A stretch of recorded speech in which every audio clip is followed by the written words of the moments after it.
Hey guys, Jignesh Jain here, and I welcome you all to my YouTube channel where we review all the latest ROMs and GSIs.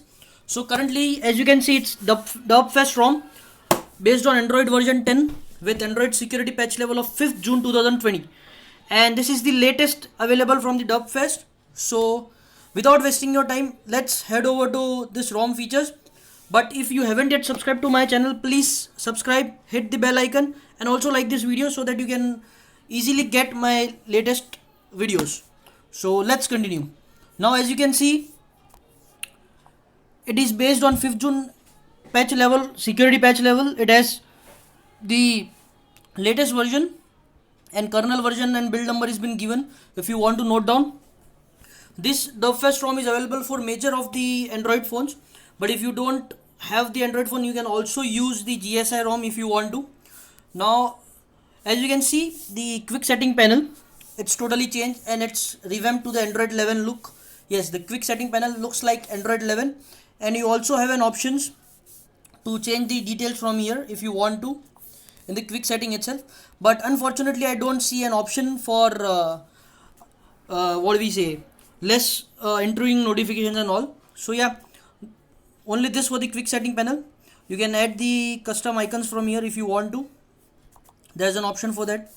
Moving forward to the settings, which is the main USP of every custom ROM.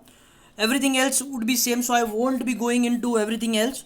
We'll just look what does DubQuest offers to us. So first of all, it has a theming option, and you can theme the ROM. You can change the clocks, you can change the grid style. You can also apply the wallpaper from here if you want to. So that's for the theming option. You can also change the user framework values for the rounded corners if you want to. Now to the status bar, we have system icons where we can change the icons of the system and also enable disable VLT icon if you want to.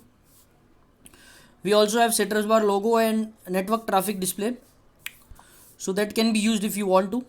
And you can select the placement also where you want it. It should be on status bar or expanded header, so you can select as per your wish. Battery icon, you can change the percentage and all. You can also select the show date if you want to, and you can change the customized date options if you want to. We also have battery bar and carrier label settings if you want to. Moving forward to the quick settings, it has all the basic features that other ROMs offer, so nothing new in this. It is as good as you will see. Then we have buttons option where you can select the volume button settings and all. So you can change the button settings if you want to. Moving forward to the power menu, you can add this into the power menu if you want to, all these options. We also have the notification options if you want to use specifically edge lighting and heads up. And then you can change the animations. In miscellaneous, we have wake up on charge and other features that are requested by users.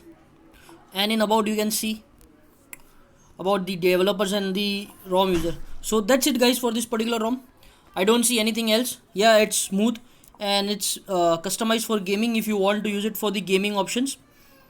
You can also see that the gaming options are available in the other details also. The battery temperature is quite natural, it's 34 degrees Celsius. It is normal for my particular area. And then you can see the other options. You also have the options in display where you can select the game drivers and all if you want to. So that's it guys. I hope you like this video. Subscribe to my channel and hit the like bell icon. Thank you.